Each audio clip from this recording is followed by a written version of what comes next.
Hi everyone, welcome to Otaku Saga. I'm DK. I'm Rizzo. And I'm Zero, and today in Anime Reaction, watch the first episode of Handshakers.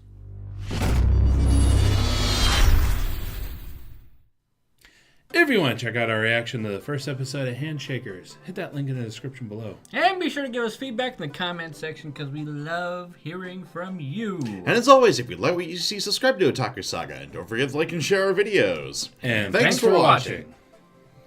So, Handshakers. More like head shakers at the rate it's going. Especially with some of those visuals. Not gonna lie. Man. yeah. Well, okay, so first off, we have some, I guess, differing opinions on the visuals. So, my opinion is that Gohan's went way over the top on them. There's a huge difference. Like most of the still shots, I think, are fantastic looking. Like all the backgrounds and everything. Yeah. But when they start like sweeping around, it switches between being like good and being terrible. I do want to point that out, though. You did say it goes from being good to being terrible. And that's why I'm sitting there going, like, this is so close to being fantastic. Well, that's the thing. I mean, actually, I think the variation in quality is a little bigger than just good to terrible. There are some shots, like, say, where you have some of those shots where they're going through Osaka, because you see obvious landmarks like Dotonbori and yada yada. Absolutely brilliant. I mean, movie quality from a top-tier anime studio. And Brilliant. And then you get some of those garish 3D backgrounds interlaced with that. And it's just so confusing. Like, when we first run into President Lily, and she walks up to Masaru's desk. Oh, Miss Gynaxing? Yeah, Miss Gynaxing. 2017. So, the character itself, top-notch animation, top-notch character design. I do like the character I designs. love the hair movement. Yeah. The only thing for me that I have to point out about the character designs is I don't like how their clothes look. Their clothes look kind of iffy to me. But like the face, the character face, like the skin and everything, the hair looks really good. But for some reason the clothes seem off to me, and I'm not sure why. Yeah. Character designs kind of remind me of more like Keyworks, particularly Charlotte, in a way. Yeah. With some of like skin textures and eyes and hair and whatnot. Yeah. That's really nice. But when she steps up to the desk and you get that nice pan shot going behind Masaru, and you get a nice scope of the classroom and everything. They certainly try their damnedest to make this a more or less living, a living anime, a living situation. That one scene was fantastic. It seems very weird, seems very motion sicknessy. Like the point of view, you're talking about like the point of view, that whole thing is kind of filmed in how the camera kind of moves. Yeah, the actual scene itself was fantastically done, but because of the way that the camera moves, you kind of get this weird effect. Like, that's the effect that I had with Tales of Hysteria. That very first scene where you get this very swooping shot of the city, and you get this weird scale and scope of the scene. Yeah, I honestly had no idea what you were talking about during Tales of Hysteria, but now I understand. That makes a lot more sense. And also the same sensation watching the latest Berserk reboot, a couple of episodes. I definitely see your comments there. I remarked on it during the episode. Called it a sort of like cinematic or animation uncanny valley, because the camera movements just seem so unnatural that it's just a tad bit off-putting. Yeah, and then but not entirely off-putting. When it has the 2D characters in that 3D world and you get the sweeping shots, it's also a little awkward there, because a lot of times when they're drawing the 2D characters, especially with like a TV anime where they don't have a whole lot of time or budget to work on it, right? you'll have the character from the front, and then as it sweeps around, you'll get like a 3/4 view, and then a side view, and then another 3/4. But because the actual background, I think, moves smoothly, but the characters can't because they're still 2D. The characters can't because of how they're drawn, and the fact that they're 2D. I think that's another thing that kind of gives it a little bit of a kind of the uncanny valley thing. Yeah, it just kind of throws you off. It throws your sense of perception off. There's a ton of brilliantly done shots here. I do want to point that out. It's brilliantly done shots, but there are very crucial mistakes, and those mistakes are vastly pointed out because of how well done the shots are. I must point out Billy or here, Alyssa and Riri, I think. Yeah. Yeah, I mean, it'd be the same thing, Lily. Yeah. But, good God, epic, far too much gynaxing. Listening to the music and pretending that you just ran. Hearing him say that. Hearing me say that, yes. But, too much of a good thing is still too much. She goes to listen to the music and basically goes... Yeah, she's listening to music, but she's bouncing around like she's riding a mechanical bull. What the hell? Even a short little bounce like that's not how tits move. Yeah. An etchy tag would not go amiss here, by the way. Oh, no. Well, especially when we get into the actual fight later on. Yeah, but Blind. they did an extensive amount of visuals in this episode, and because of that, I think that we have to go through and really nail down these visuals and our problems, our views, and stuff like that. The gynaxing, the clothes were not moving. It was just the like, I don't even know how they do that. Like the pan of the shot or something like that. I don't know. The clothes weren't moving, which is batshit bonkers. Yeah. Clothes weren't moving when the rest of her was. Yeah.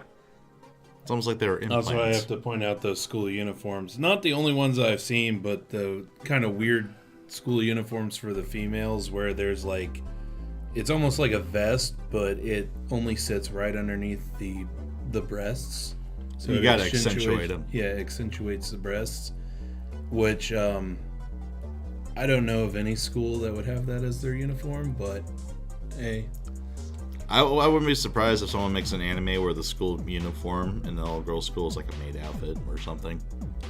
Or a bar wench outfit for Oktoberfest. I don't know at this point. But the other elephant in the room, the opening scene with Break and Bind.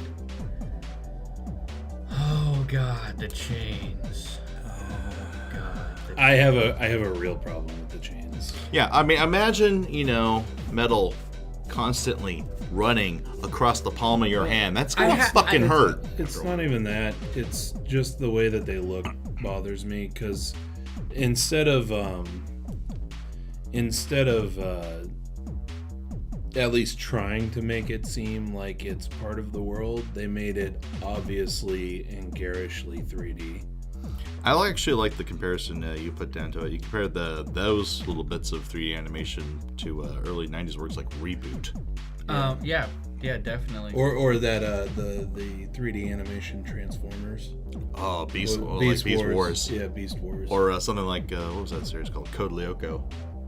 Code Lyoko wasn't that bad though. Yeah, but it kind of reminded me of that. It was great for the day, but in 2017 it's subpar. Yeah. And I mean, I loved Beast Wars. Oh, I love Beast Wars, and I love Reboot I love all three. Yeah. It definitely doesn't fit very well when you try to blend multiple different elements. That's for damn sure. Yeah, like all this, this inconsistent animation quality throughout the entire episode just makes it just throws you off. You don't know exactly what to expect, and well, actually, in your case, you got a headache from looking at it, literally. Yeah. And you're not the only one. So shortly before we watched the episode, we saw some tweets from Fantasilian. Hi, Fanta. Hi, Fanta. And what was it that he actually said in his first one?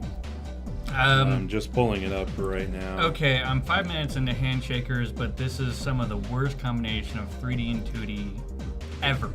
Yeah, I've ever seen. 5 minutes, I kind of felt that way after like 30 seconds. Then I ended up, like, after we watched the episode, I personally ended up answering back, yeah, we just got done with it, and it actually made me physically ill, which is the truth. And we were talking about it kind of in between our break, where I think the biggest problem is that we're watching this on a big flat screen, which is not sitting very far away from us at all. So basically most of my vision is taken up by our flat screen TV that we watch anime on. And so my vision, you know, the way that the you know, my vision is translating in my head expects me to be moving around because of all the sweeping shots and everything like all that. the camera movements. But my inner ear doesn't feel any motion, so I am literally getting motion sickness while watching this anime. Especially since we are also surrounded by 2-3 very bright set lights. Mm-hmm. You know, those set lights, to our brain, those set lights should be moving, which is probably one of the reasons why you're motion sickness. And the way that I counteracted that was I decided to move my head around a lot. I actually find it surprising that I didn't get motion sick because, sometimes I can feel queasy if I watch something kind of going like that. And I literally haven't been motion sick since I was 6 years old. So. And I also think that it's mostly because that uncanny valley that we keep going back to, and we mentioned all throughout the reaction. Just the camera movements. I want to point out another scene. Go for it. Before I do that. Yeah, I think it's for me. It's mostly the mixture between, like, you get the good 3D of the backgrounds, the bad 3D of the chains, and then the weird 2D of the characters too.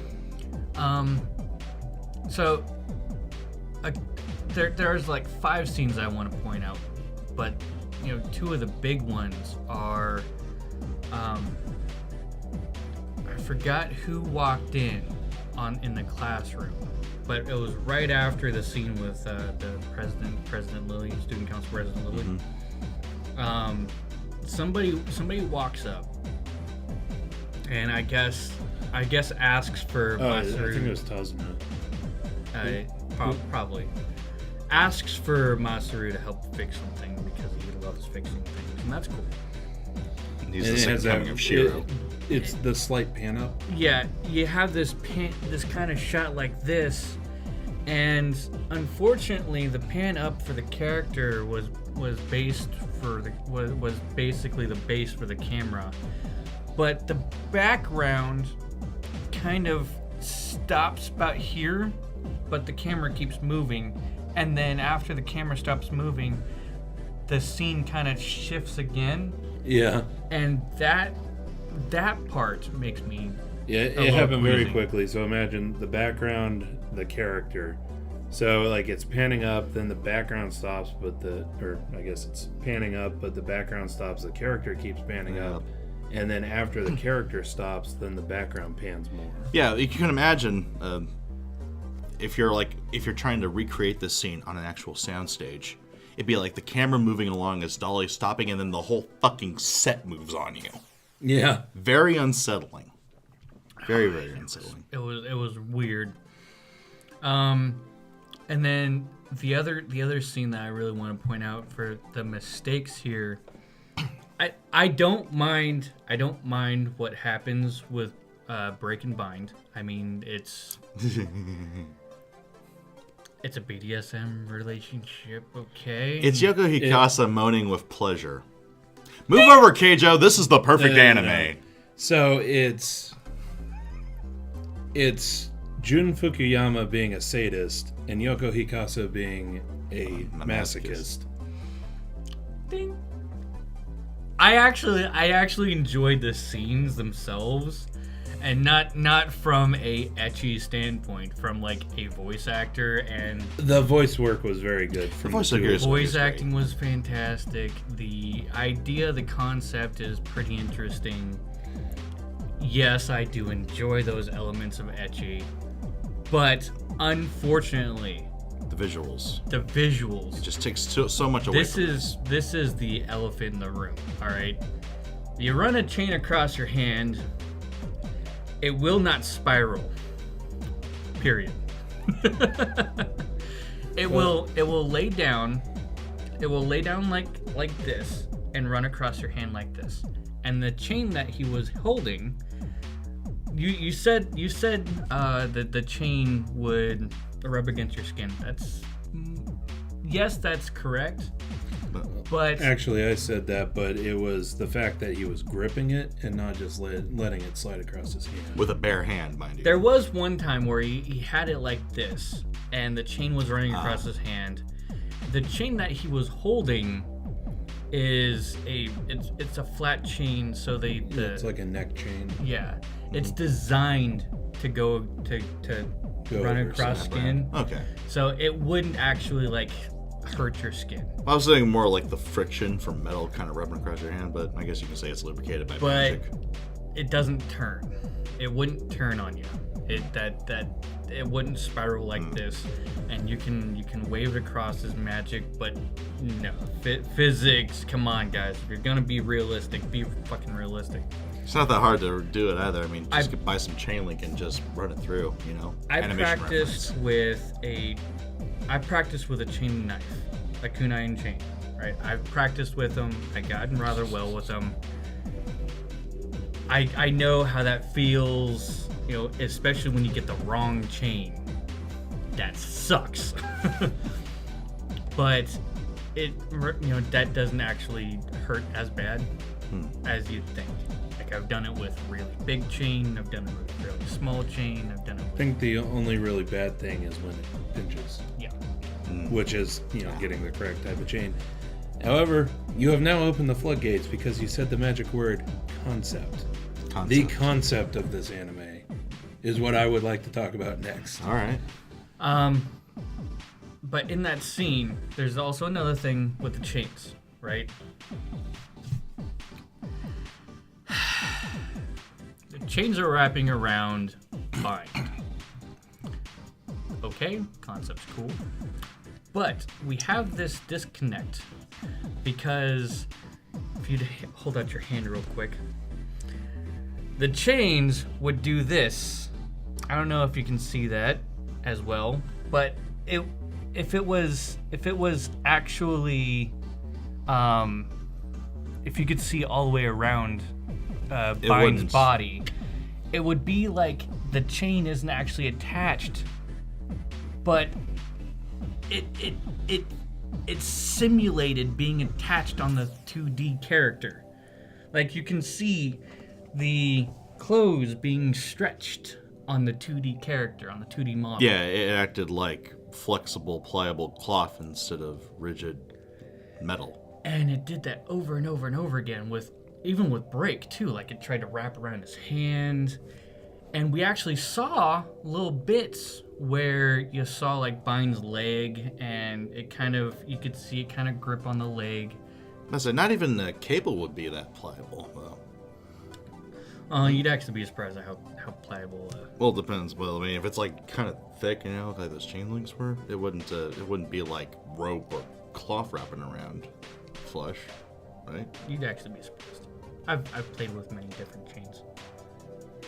Oh my. I just wanted to get you to say that. So the actual concept of it, like the actual story, so far I'm really reminded of Fate Stay Night. You get the main character who, can't say no to helping people out. Who Who helps people fix things. Mechanical devices in particular. There's the whole like partner with magic thing. And he just falls into this big conflict. Yeah. But with other people and their magical partners. We do get a lot of minor like character development with Masaru. We know that he has He has a dead sister who died in a hospital bed. So we can infer, I guess, of a tragic backstory. And possible character motivation for wanting to, Yeah. I guess, do well in this conflict. Because apparently, the story goes, if you let go of your partner's hand. Yeah, here's the biggest problem I have with this story. Here we go. So yeah, the thing is, when they held hands, they were bound together. And this mysterious Makihara sensei said, if you let go, she dies. Yeah, which means that they have to hold hands forever until she decides that she wants to die. You start running into problems with that very quickly. Oh, yeah, especially when Break and Bind make their grand entrance. Well, not even that. Like just the whole concept. So you have to hold hands while you're using the restroom, as we see in the preview when you need to take a bath. We also see that she basically has to move into his house. How are you going to hold hands while you're asleep? Oh, yeah, You especially just when tie you toss and yourselves turn. together or something. Yeah, unless maybe make like a special glove and like, I don't know, seal it shut and just make damn sure. Because, yeah, you toss and turn and There you're is like, oh, such a she's thing. dead. There is such a thing, but it's just so many problems with that concept. I just feel that the whole, like, hand-holding concept was just wedged in there to try and make this story distinguishable from similar stories like Fate's Stay Night or Absolute Duo was one I also compared it to. Yeah, I think with the route that I would have gone is, you have to hold hands to use your powers or be somehow connected to use your powers. I like that I much like that. better. Because then at least the characters could go out and have their own fucking lives. Actually, another theory I might have that Makihara Sensei, I think you might be trolling him. Because he seems like a bit of a goofball character when we see him for like a few seconds before they get transported into that other dimension for battle. But we see with Bind and Break that they don't hold hands all the time. No, sometimes, it's foot to abdomen. Foot to abdomen, or foot to crotch. Yeah. So, Sometimes it's just an attachment by chain. Yeah. Yeah, but I wouldn't be surprised if Makihara Sensei just said, oh yeah, I was totally kidding on that. And then you get a nice little haha kind of deal on it. Yeah, maybe. I hope so. That's the only thing that I could think that would save that particular, thing of the story. Yeah. Or, maybe I might have had it where they had to hold hands while they were in that, like, alternate dimension. Okay. Or something like that. I don't know. There's just so many problems with it. Like, if they don't want if the main character doesn't want to drop out of school, that means that they have to register her in school. And be. But they also have to sit next to each other and hold hands throughout the school day. Yup. It just doesn't make any fucking sense.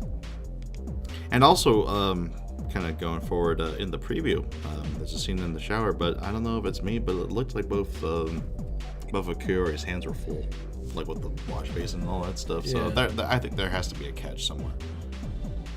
Yeah, I don't know. But I have so many problems with that concept. It is a big logical inconsistency in a concept that I think still is kind of put in to try and distinguish this story from other similar ones. Yeah. I'd probably give this another couple episodes, see how the animation gets, how the story gets. So that's the other thing I wanted to kind of, talk about as far as the animation goes. We know from past anime that Gohan's likes to pull out all the stops for episode 1, and then it'll reel it back and calm it down for later episodes. The one that I really want to point out is the second season of Setekai Yakumin Domo. Right, and the first scene. Well, the whole first episode uses a little bit of wonky 3D, but the first scene in particular, where it's like a big flying shot where it goes through a passenger airliner where everybody's making sex jokes, and then out the front of the passenger airliner, then it kind of goes down into the city, and then it reintroduces you to the characters, but it's still in a weird 3D kind of world. That was very weird. Definitely not my favorite part of that series. I could almost say the same thing. Like that's more or less a normality in the anime industry. Because you could say the same about Tales of Hysteria. Like they went all out for that episode 0, and then episode 1 comes around and they start to reel it back. They went about half cocked with that, and then after that, they only used the 3D elements on very, very key and crucial points. It Usually probably has to do with establishing budget. shots. Like that's probably what I would say. So that being said, I'm hoping that this calms the fuck down. It looked like it did actually, because like after like that opening battle scene, it looked like it sort of was. It didn't look like the 3D elements didn't look like nearly as garish as in the opening like couple minutes, but it was still very like inconsistent in quality. I think it will calm down though a little bit. Yeah, so I definitely want to give this a few episodes to calm down. Yeah, but I do have to say, like, this episode literally made me motion sick. Yeah, I just hope it calms down into that awesome like quality of like really high detailed 2D background shots instead of them trying to go for this kind of weird 3D with 2D. Call it what, 2.5D? Sounds like a Kingdom Hearts sequel. Anyway.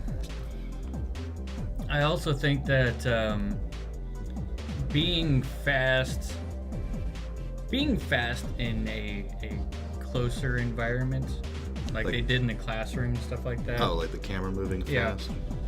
I do want to say that they did that okay. That's probably what made you sick the most. Yeah, it kind of seemed like a point of view kind of shots. Interestingly enough, you got sick on those fast-moving close-up shots. I get sick on those fast-moving, vast shots. Those big, sweeping, almost like establishing shots. Like with Tales of Hysteria. They didn't do those in here. They did do really broad scenes where you have like nice long background. Interestingly enough, the camera movement wasn't that fast. Yeah. Anyway, I think I think we harped on the horse. I think we harped on the cinematics more than enough. Yeah. To get the point across. So let us know what you thought of the anime and what you thought of our reaction in the comment section below. Seriously, we want to know. Thumbs up if you like it. Thumbs down if you don't. But that's gonna do it for this episode of Anime Reaction, because I think we need to take a break. We're getting so dizzy. I'm DK. I'm Zero. He's dizzy. See you next time. And go ahead and click on my face to go to our most recent Otaku Saga talks. Click on my face to go to Otaku Saga Gaming, our gaming channel. And click on the waifu to subscribe to Otaku Saga and check out our new and improved Patreon page. Buckets over there.